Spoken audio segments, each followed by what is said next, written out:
네, 이어서 두 번째 시간 학습 이어가도록 하겠습니다. 저희 첫 번째 시간에서는 산재보험, 그리고 산업재해, 업무상 재해에 대한 개념의 정의를 해보았는데요. 이어지는 내용은 업무상 사고에 대한 내용입니다. 업무상 사고가 뭐냐라고 하면, 업무상 사고는 사업주 지배 관리 하에서 업무와 관련해서요. 우연히 또는 이제 급격히 충돌이나 추락이나 감전 등과 같은 이제 그런 외부의 영향으로 인해서 발생한 사고를 업무상 사고라고 하는데요. 업무상 사고의 유형에는 여러 가지가 있습니다. 첫 번째 그 유형으로 말씀을 드리면, 근로자가 이제 근로 계약에 따른 업무나 그에 따른 행위를 하던 중에 발생한 사고들이 업무상 사고의 유형에 해당이 되고요. 또 다른 유형에는 사업주가 제공한 시설물들을 이용하던 중에 그 시설물에 결함이 있을 수 있잖아요. 또는 그 관리에 책임이 있는 자들이 그 관리를 소홀히 했을 때 그로 인해서 발생한 사고, 이런 것들도 이제 업무상 사고의 유형이 될 수 있고요. 또 뭐 기업 안에서 일을 하다 보면 사실 뭐 여러 가지 행사 같은 것들이 있을 수도 있잖아요. 그래서 사업주가 주관하거나 사업주의 지시에 따라서 참여한 행사, 이런 것들, 또는 뭐 행사 참여 중이 아니라 행사를 준비하던 중에 발생한 사고들도 업무상 사고의 유형에 들어가고요.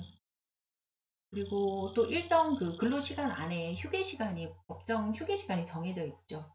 네, 이런 휴게 시간 중에 사업주의 지배 관리 하에 있다고 볼 수 있는 여러 가지 행위들이 또 생길 수 있는데요. 이때 이제 휴게 시간 중에 발생한 개인적인 그런 행위가 아니라 업무와 관련해서 그 휴게 시간 중에 발생한 그런 사고들도 업무상 사고의 유형으로 보고 있습니다. 업무상 사고에 대해서 간략하게 말씀드렸고요. 이어지는 그 개념은 업무상 질병인데요.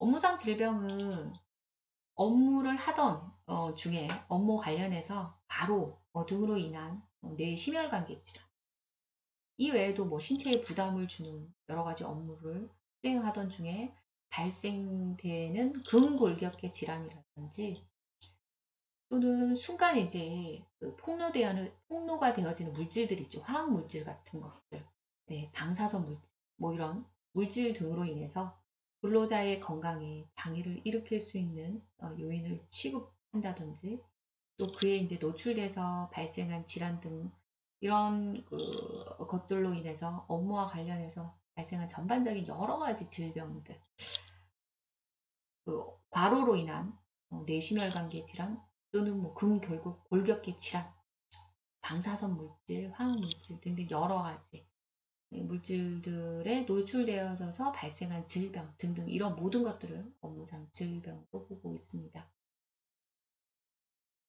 업무상 질병의 유형도 업무상 사고의 유형처럼 여러 가지 유형이 있는데요. 업무 수행 과정에서 사실 오늘 그 날 점점 이제 기후가 변화가 극심한 가운데 겨울에 너무 극한의 추위가 있기도 하고요.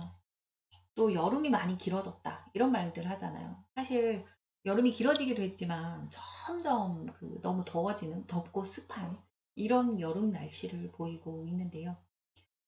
이런 계절적인 요인과 관련해서 물리적인 요인으로 분류를 하는데요.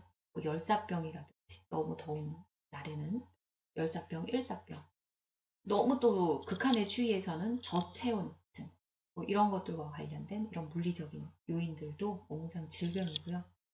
이외에 또 사업장에서 소음이 상당히 장시간 그 데시벨이 높은 소음에 노출되어진 작업장들도 있죠. 이런 소음에 노출되어진 근로자들이 뭐 겪게 되는 직업성 난청, 그리고 작업을 하는 도구라고 할까요? 공구라고 하는 게 맞겠죠. 공구들 중에 진동이 반복적으로 강하게 발생되는 그런 공구들을 사용해야 하는 근로자들도 있는데요. 뭐 이런 분들 같은 경우에도 여러분들이 그 선수학습으로 공중보건이나 뭐 이런 것들 통해서 학습을 하셨겠습니다만은, 뭐 레이노 증후군, 이런 것들이 발생될 수 있는 조건이 되기도 하죠. 직업병 유형에서. 그래서 뭐 열과 관련된 거, 또는 추위와 관련된 거, 소음, 진동 이런 것들과 관련된 물리적인 요인으로 인해서 직업성 질병이 생겨지기도 하고요. 또 대표적인 게 뭐 진폐증 이런 것들을 바탕으로 한 분진과 같은 화학적인 요소로 인해서도 직업병이 발생하기도 합니다. 이외에도 보면 그 중금속이랑 뭐 이런 것들로 인해서 카듐륨 그리고 메틸수은 그리고 납 이런 여러 가지 화학적인 성분들로 인해서도 이따이병, 미나마타병 이런 것들 화학적인 요인에 의한 업무상 질병의 유형도 제 업무상 질병의 대표적인 질병이라고 할 수 있고요. 또 병원체를 다루는 사람, 동물의 뭐 사체나 이런 것들을 다루는 부분에 있어서도 생물학적인 요인에 의해서도 직업병 발생될 수도 있습니다. 그리고 업무상 질병의 개념에 등장했던 내용 중에도 업무를 수행하다가 그뭐 신체에 부담 주는 업무와 관련해서 근골격계 질환들이 발생할 수 있잖아요. 그런 것들 업무상 질병의 유형에 해당이 되어지죠. 다양한 유형의 업무상 질병이 있습니다. 자, 다음은 업무상 질병에 이어서 출퇴근 재해에 대해서 말씀을 드릴 건데요. 그 출퇴근하는 것과 관련해서 사업장에 출근, 퇴근하는 것과도 관련해서 몇 해 년도 전부터 대법원 판례에 따라서 산재가 적용이 되고 있는데요. 출퇴근제에 대한 개념, 정의를 말씀을 먼저 드리면 취업과 관련해서 주거지 또는 연고지라고도 할 수 있는데요. 이 주거 연고지와 취업 장소 사이의 이동 또는 한 취업 장소에서 다른 취업 장소로 사람들이 이제 투잡을 뜰 수도 있잖아요. 요즘 뭐 투잡, 쓰리잡 많이들 직업의 유형들이 늘어나고 있죠. 이런 하나의 그 취업 장소에서 다음 취업 장소로 이동하는 장소, 반드시 뭐 집으로 가는 것이 아니어도 요런 사이에 발생되어지는 사건, 사고들, 주로 이제 교통수단을 이용하는 중에 발생되어지는 재해가 되겠죠. 그래서 이런 것들을 출퇴근 재해라고 하고 있습니다. 교통수단으로 이제 말씀드릴 것 같으면 어떤 범위로 교통수단으로 정의를 하는가라고 하면 제가 실제로 이제 운전을 하지 못하는 사람입니다. 그래서 저는 이제 지하철이나 버스 같은 것들을 주로 이용을 하는데요. 제가 자주 이용하는 지하철, 버스를 비롯해서 기차, 또 이륜차의 종류 중에 자전거나 오토바이 이런 것들도 있잖아요. 이런 장치를 그 도구를 이용하는 것도 교통수단별 제 유형에 들어가고요. 그리고 도구를 이용하지 않는 자신이 그냥 도보로 걸어가던 중에 사고가 나도 교통수단별 재해 유형, 출퇴근 재해 범위에 그, 들어간다라고 말씀을 드려요. 다만 혹시라도 이제 해서 드리는 말씀인데요. 사실 저희가 이제 요즘 걸어가면서 뭐 자제해야 되는 행위이긴 한데요. 걸어가면서 이제 스마트폰을 사용을 하면서 전방 주시가 소홀하다든지, 예, 요런 것들은 사실 출퇴근 제에 들어가지 않거든요. 그래서 또는 뭐 또 추가적인 사례, 교통법규를 위반하는 부분이 있는데 무단횡단이죠. 대표적인 거죠. 이런 신호 위반과 관련된 교통사고 등은 업무상 재해에서 배제되어지는 만큼 요런 도보 이용 시에 주의해야 되는 그런 부분들을 지키시면 그 이외에 도보로 출퇴근하던 중에 발생된 재해는 업무상 재해로 인정받으실 수 있습니다. 다음은요. 업무상 재해 말씀드렸고 또 그 출퇴근 재해에 대한 내용 말씀드렸고요. 업무 외의 재해에 대해서 말씀을 드릴게요. 업무 외의 재해도 인정이 됩니다. 업무와 관련이 없는데 어떤 것들이 인정이 되느냐라고 하면 업무로 인한 이제 스트레스가 과중하다라는 상황에서는 사실 자신의 감정 상태가 안정적이기가 좀 어렵죠. 그래서 근로자가 업무 관련해서 여러 가지 스트레스적인 요인에 의해서 심리적으로 불안정, 정서적인 불안정 등으로 인해서 상담을 받게 된다든지 그런 상담 이력이 증빙 자료가 있는 사람들이 자살을 했다든지 뭐 고의로 자해를 했다든지 이런 것들도 업무 그 외재해로서 예, 예외적으로 업무상 재해 같은 경우에 인정이 되어지는 부분이 있습니다. 정상적인 그 인식 능력이 뚜렷하게 있는 상황에서는 사실 인정이 되지 않고요. 이런 것들이 그 업무 관련해서 심각한 스트레스로 인해서 자살이나 뭐 자해행위가 있었다라고 하면은 이제 인정이 되어진다는 점. 이런 부분들은 추가적으로 예외 사항으로 간략하게 말씀을 드리고요. 그리고 산재보험 산업재해가 발생이 되어졌을 때에 요양급여 신청을 어떤 절차에 의해서 하느냐라고 하면 저희가 이제 주차 이어가면서 요양급여 신청 절차에 대해서도 상세하게 학습을 할 텐데요. 산재가 일단 발생을 하잖아요. 현장에서. 그러면 신청 절차에 대해서 간략하게 말씀을 드리면 산재가 발생을 하면 일단 응급처치를 합니다. 응급처치를 현장에서 하고 병원으로 후송을 하겠죠. 이 후송되어지는 병원은 대부분 이제 산재 지정 의료기관인 경우가 대부분일 거고요. 이렇게 후송되어진 사람들은 요양급여 신청서를 작성을 하게 됩니다. 그럼 이 신청서가 작성이 되어지면 공단이나 병원, 회사 등으로 제출이 되어지고 그리고 이렇게 신청서 작성한다고 해서 모두가 이제 산업재해 보험에 산재보험에 적용이 되는 건 아니잖아요. 그래서 업무상 재해 여부가 해당이 되는지 해당이 되지 않는지 이것을 확인을 하고 요양 그 승인 요양 신청을 했으니까요. 요양 승인 여부에 대해서 7일 이내에 승인을 할 건지 또는 불승인할 건지에 대해서 통보가 7일 이내에 되어지게 되어져 있습니다. 만약에 이제 승인이 되어지면은 보험급여가 지급이 되어지는 거고요. 만약에 불승인이다라고 하면 여기서 그치지 않고 사실 이제 불복하는 절차가 있어요. 저희가 이제 추가적으로 학습을 할 주요 내용인데요. 불승인이 되어진다면 심사 청구 이의 제기를 합니다. 그러면 그 이의 제기를 하는 곳은 이제 지역 본부가 되겠는데요. 지역 본부에 제기를 해서 90일 이내에 이 심사 청구 불복 신청한 부분에 대해서 판단을 내리고 그리고 이제 공단 본부에서도 뭐 심리를 거쳐서 결정을 최종적으로 하게 되죠. 그럼에도 불구하고 이제 1차 불복에서도 1차 이의 제기에서도 승인이 만약에 되지 않는다. 그러면 뭐 재심사를 청구하는 경우 사례가 있고요. 이것도 뭐 같은 기간 안에서 처리가 이루어집니다. 첫 번째 이의 제기와 마찬가지로.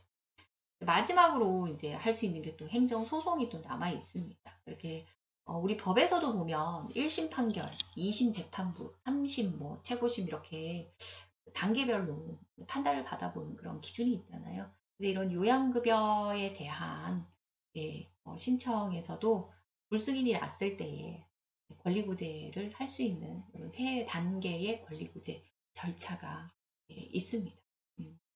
최종적으로 이런 산재보험 급여에 관련된 결정권은요, 행정 심판법에 따른 행정심판을 제기할 수 없다라고 되어져 있습니다. 그래서 심사 청구, 재심사 청구, 행정소송 등의 절차를 거쳐서 이의 제기를 할 수 있다는 점 말씀을 드리고요. 다음은 보험급여와 그 종류에 대해서 간단하게 말씀을 드릴게요. 보험급여는 평균임금 기준에서 이루어지거든요. 이제 평균임금이라고 한다면 산재보험급여의 산정의 기초가 되어지는 금액을 평균임금이라고 하는데요. 이것은 근로기준법에 의해서 평균임금 또는 고용노동부 장관이 고시한 임금이 평균임금이 되겠습니다. 근로기준법 제2조 1항 제6조의 평균임금을 이렇게 산정한다라고 되어져 있어요. 산정 사유 발생일 이전에 산재보험의 산정 사유 발생일 이전에 3개월간의 총 근로일수에 비례해서 산정 사유 발생일 이전에 3개월간의 총 근로자의 임금의 총액을 예, 비교해서 예, 이렇게 평균 임금을 산정하도록 되어 있습니다. 그래서 어떤 사건 사고가 있었습니다. 그러면 그 사건 사고가 발생한 이전에 3개월간의 총 근로자가 며칠을 근무를 했는지, 그리고 그 근로일수 대비 근로일수 기간 동안 임금 총액이 어떻게 되는지를 그렇게 계산을 해서 평균 임금을 산정을 하게 됩니다. 이렇게 보험급여 관련 되어져서 평균 임금의 개념이 중요하거든요. 평균 임금을 어떻게 산정하는지에 대해서 말씀을 드렸어요. 그러면 보험급여들은 어떤 종류들이 있냐라고 하면 여러 가지가 있어요. 이게 건강보험과는 좀 다르게 산재보험 같은 경우에는 보험급여의 종류가 훨씬 더 많습니다. 분류가 넓어요. 포괄 아주 이제 범주가 넓게 산재보험 포괄적으로 급여를 범위를 하고 있는데요. 먼저 이제 건강보험과 같은 내용으로 요양급여, 치료비가 있죠. 지금 요건으로 본다면 이제 근로자가 업무상의 사유로 부상을 당하거나 질병에 걸렸을 때에 4일 이상의 요양급여가 이루어지는 그 대상자에 한해서 요양급여, 치료비가 지급이 됩니다. 4일 이상이 지급 대상이다라고 말씀을 드렸는데요. 저희 주차 이어가면 좀 상세하게 진행을 하겠지만 그 3일 동안 3일 이내의 요양으로 치유될 수 있는 부상이나 질병이라면 이거는 이제 공무상 처리를 하는 부분으로서 산업재해 보상보험의 범죄에 들어가지 않습니다. 그래서 산업재해 보상보험은 4일 이상의 치료를 요한다라고 말씀드릴게요. 요양급여에 이어서 두 번째는 휴업급여가 있습니다. 휴업급여. 휴업급여는 말 그대로 이제 휴업과 관련된 기간에도 급여를 제공을 한다라는 것인데요. 업무상 사유로 인해서 부상을 당하거나 질병에 걸린 근로자가 요양으로 근로를 하지 못한 기간에 대해서는 이 휴업급여를 제공을 하도록 되어져 있습니다. 앞서 저희가 이런 급여 관련해서 평균 임금 산출을 하는 방법에 대해서 먼저 이제 말씀을 드렸잖아요. 그래서 이런 휴업급여는요, 일일당 평균 임금의 70%에 상당하는 금액을 지급하는 것을 산업재해보상법에서 기준하고 있습니다. 70%에 상당한. 또 요양급여, 휴업급여에 이어서 장애급여도 산업재해보상보험에서는 급여를 해주고 있는데요. 업무상 재해를 당한 근로자가 요양 후에 치유되었거나 또는 정신적 또는 신체적인 결손이 남게 된다라고 할 때에 그 장애로 인한 노동력 손실을 보전을 하기 위해서 지급하는 것을 장애급여라고 합니다. 산재보험에서요, 장애 등급은 일반 그 장애 등급과 좀 등급 체계가 좀 다른데요. 14등급을 분류하고 있습니다. 1등급에서 3등급의 장애가 사실 제일 그 중증 장애가 되겠죠. 이런 환자분들 같은 경우에, 이런 그 근로자들 같은 경우에는 연금으로 지급을 하고, 4등급에서 이제 7등급은 연금을 받을 수도 있고, 일시금을 받을 수도 있고, 요거 이제 수혜자분들이 선택하실 수 있습니다. 그리고 8등급에서 14등급은 연금은 배제하고 일시금 형태로만 지급을 하는 그런 기준을 시행령에서 정하고 있습니다. 요양급여, 휴업급여, 장애급여에 의해서 간병급여도 있는데요. 간병급여는 말 그대로 이제 요양급여를 받는 자 중에서 치유 후에 의학적으로 그 상시나 수시, 상시적으로 수시적으로 간병이 필요하다라고 할 때 실제적으로 이제 간병을 받는 사람에게 지급을 하게 됩니다. 이런 간병급여의 지급 대상은 저희가 주차별 이어가면서 구체적인 학습을 하겠습니다. 시행령에 그 기준한 대로 간병급여를 지급을 하는 대상 삼고 있습니다. 요거 이제 상세하게 그 저희가 이제 주차별 학습 이어가면서 내용을 이어가도록 하고요. 이어서 이제 유족급여 그리고 또 뭐 장례비 그리고 직업재활급여 등도 있는데요. 유족급여는 근로자가 업무상 사유로 사망을 하게 됩니다. 이럴 때에는 그 유족들에게 생활 보장을 하기 위해서 지급을 하게 되는 그런 보험급여의 종류가 되는데요. 일시급으로 또 이렇게 보상받는 방법이 있고요. 또 연금 형태로도 보상받는 그런 형태가 있습니다. 또 장례비는 업무상의 사유로 사망한 근로자가 장제를 지내게 되는데 이때 이제 유족에게 지급을 하게 됩니다.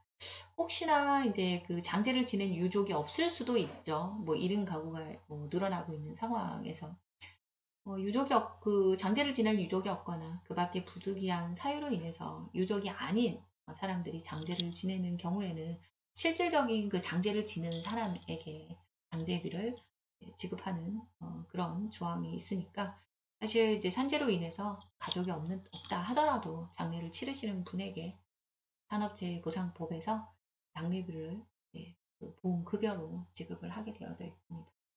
이런 장례비는 앞서 규정한 평균 임금 거기에서 이제 120일에 해당되어지는 상당하는 금액을 장제비로 지급을 하게 되어져 있고요. 또 여러 가지 급여 중에서 제가 마지막으로 이제 직업 재활급여만 설명을 하고 마칠 거고요. 추가적인 여러 보험 급여에 대해서는 저희가 주차를 이어가면서 좀 더 상세한 내용들 여러 가지 추가적인 보험 급여의 종류들에서 학습을 할 겁니다. 마지막으로 직업 재활급여에 대해서 간략하게 말씀을 드리면 앞서 저희가 이제 장애급여 제가 설명을 드렸잖아요. 그 수업 진행하는 동안 이런 장애를 받으신 분들이 장애급여자들이 취업을 위해서 직업훈련을 받아야 될 수도 있습니다. 이럴 때에 직업재활급여들이 제공이 되어집니다. 직업 재활급여의 비용이라든지 이런 것들도 장애 등급에 따라서 따로 분류를 하고 있는데요. 이런 것들도 이어서 상세한 내용들 주차별 학습 이어가면서 저희 학습을 해보도록 하겠습니다. 그리고 이제 오늘 수업의 마지막에서는 마지막 내용인데요. 산재보험과 자동차 보험이 어떤 관련성이 있고 또 뭐 어떤 차이점이 있는지에 대해서 간략하게 말씀을 드리고요. 두 번째 시간 영상을 마무리하려고 합니다.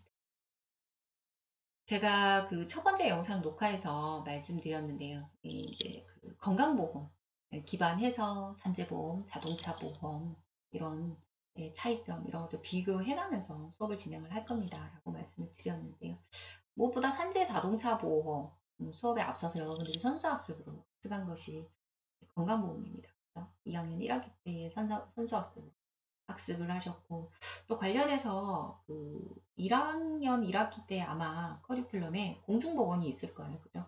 거기에서도 여러 가지 사회보장제도를 학습을 했고 그 안에 5대 보험에 대해서도 여러분들이 학습을 하셨는데요. 무엇보다 이제 산재보험 관련해서 또는 뭐 자동차 보험 관련해서도 건강보험과 비교를 하지 않을 수 없습니다. 산재보험이 타 보상제도와 어떤 관계를 가지고 있는가? 먼저 자동차 보험, 건강보험에 관련한 내용부터 말씀을 드리면, 산재보험을 혜택을 보신다, 보장을 보신다라고 하면 건강보험과는 중복급여 지급이 되지 않습니다. 네. 같은 질환, 같은 처치를 받는 부분에 있어서 건강보험과 중복급여가 지급이 되지 않는 그런 제한적인 부분이 있다. 이런 것들은 여러분들이 선수학습으로 학습하신 건강보험법에서 학습을 하신 내용인데요. 건강보험법 제53조에는 53조에 의거해서 중복급여 지급을 제한하고 있는 내용이 있습니다. 업무상 재해에 대해서 원칙적으로 산재보험법에 의한 보상을 우선시하고 있거든요. 그래서 근로자가 근로 환경 안에서 어떤 질병이나 또는 뭐 재해라든지 어떤 사고가 있을 때에는 산재보험에서 먼저 보상을 하는 것을 법으로 우선하고 있습니다. 그래서 중복급여의 지급이 제한되어지는 그리고 요양급여의 범위에서는 산재보험의 이제 요양급여의 산정 기준을 요양급여의 기준을 건강보험 요양급여의 기준을 그대로 따른다라고 하는 점은 건강보험을 바탕으로 해서 산재치료가 이루어진다라는 것을 주어서 말씀드릴 수가 있습니다. 다만 건강보험에서 요양급여로 정하지 않은 사항들이 있지 않겠습니까? 이런 것들은 산재보험에서 추가로 인정하는 요양급여의 범위가 따로 존재하거든요. 예, 그 범위 내에서 추가적인 보장이 이루어지게 됩니다. 그리고 자동차 보험 관련해서도 산재보험과 예, 관계를 간략하게 말씀을 드리면 저희가 이제 중간고사 지나서는 예, 자동차 보험에 대해서 주로 학습을 하실 텐데요. 산재보험과 자동차 보험 중에서 그 둘 중에서 유리한 그 보험을 선택할 수가 있습니다. 예, 근데 다만 자동차 그 보험의 약관을 먼저 사전에 검토를 반드시 하고 예, 약관을 검토한 다음에 산재보험을 적용할 것인지 자동차 보험을 먼저 적용할 것인지 선택할 수 있다는 부분에 대해서 산재보험과 타 보상제도의 관계를 설명을 드리는데요. 자동차 보험과의 관계를 설명을 드릴 수가 있습니다. 또 산재보험 급여를 받은 이후에 자동차 보험금과 비교해서 차익이 발생을 만약에 한다라고 한다면 손해가 되는 금액이 있을 수도 있잖아요. 그 수혜자 입장에서는 그래서 피해자, 당사자 입장에서는 그 초과 손해에 대해서 자동차 보험회사에 차익을 청구할 수 있습니다. 산재와 자동차 둘 중에 무엇을 선택할 것이냐라고 했을 때 산재 처리를 받았다는 것. 그러면 그 산재 처리를 받은 내용에서 자동차 보험과 그 수혜 금액을 비교를 해서 자동차 보험으로 그 혜택을 받았을 때에 혜택 받을 수 있는 금액이 조금 더 많다라고 한다면 그 손해내는 금액에 대해서는 자동차 보험 회사에 가액을 청구할 수 있는 이런 보상 제도의 기준도 있습니다. 네, 요렇게 건강보험과 자동차 보험 두 가지를 산재보험을 바탕으로 해서 보상 제도 관련해서 간략한 관계에 대한 설명까지 마쳤습니다. 이렇게 두 번째 시간 영상까지 오늘 마무리를 하고요. 세 번째 시간에는 대면으로 수업을 진행하는 것첫 번째 영상, 두 번째 영상 시청하시느라 수업하시느라 수고가 많으셨고요. 대면 때 뵙겠습니다. 모두 수고 많으셨습니다.